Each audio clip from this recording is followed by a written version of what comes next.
Hello అందరికీ, ఈరోజు మరో వీడియోతో మీ ముందుకు వచ్చేసాను. ఈరోజైతే వర్షం ఫుల్ పడుతుంది. ఇడ్లీ అయితే వేసాను, నాకైతే తినాలనిపించట్లేదు. అందుకే దీన్ని ఇడ్లీ ఉప్మా కింద చేద్దారని చెప్పేసి ప్రిపేర్ చేస్తున్నాను. కావాల్సినవి తాలింపు సరుకులు తీసుకోండి. కొంచెం వేరుశనగ గుళ్ళు, 3 ఎండుమిరపకాయలు, 2 పచ్చిమిరపకాయలు, కరివేపాకు. ఇవి ఉంటే చాలు, మన ఉప్మా రెడీ అయిపోతుంది. ఇడ్లీని ఇలా పొడి పొడిలాడుతూ చేసుకోండి. ఇప్పుడు కళాయి పెట్టి అందులో ఆయిల్ వేయండి. నూనె వేడెక్కాక తాలింపు సరుకులు అనేది నేను వేసేస్తున్నాను. వెంటనే కొంచెం వేగాక వేరుశనగ గుళ్ళు అనేది వేసేయండి. మనం పచ్చిమిర్చి కూడా వెంటనే వేసేసుకోవచ్చు. ఈ 3 కూడా సమానంగా ఎగుతాయి కాబట్టి మనకు బాగుంటుంది.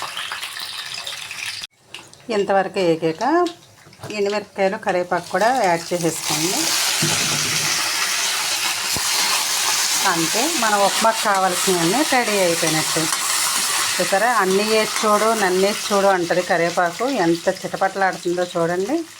ఇప్పుడు ఇంతే, మనం ఇప్పుడు ఇడ్లీ అనేసి వేసేసుకోవటం. ఇంకా రవలా చేసుకున్నాం కదా, దాన్ని అయితే యాడ్ చేసేద్దారు.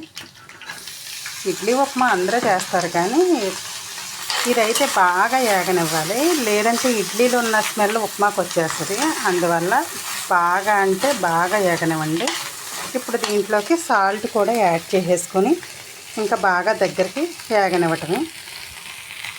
చూసారా, ఇడ్లీ ఉప్మా అయితే రెడీ అయిపోయింది.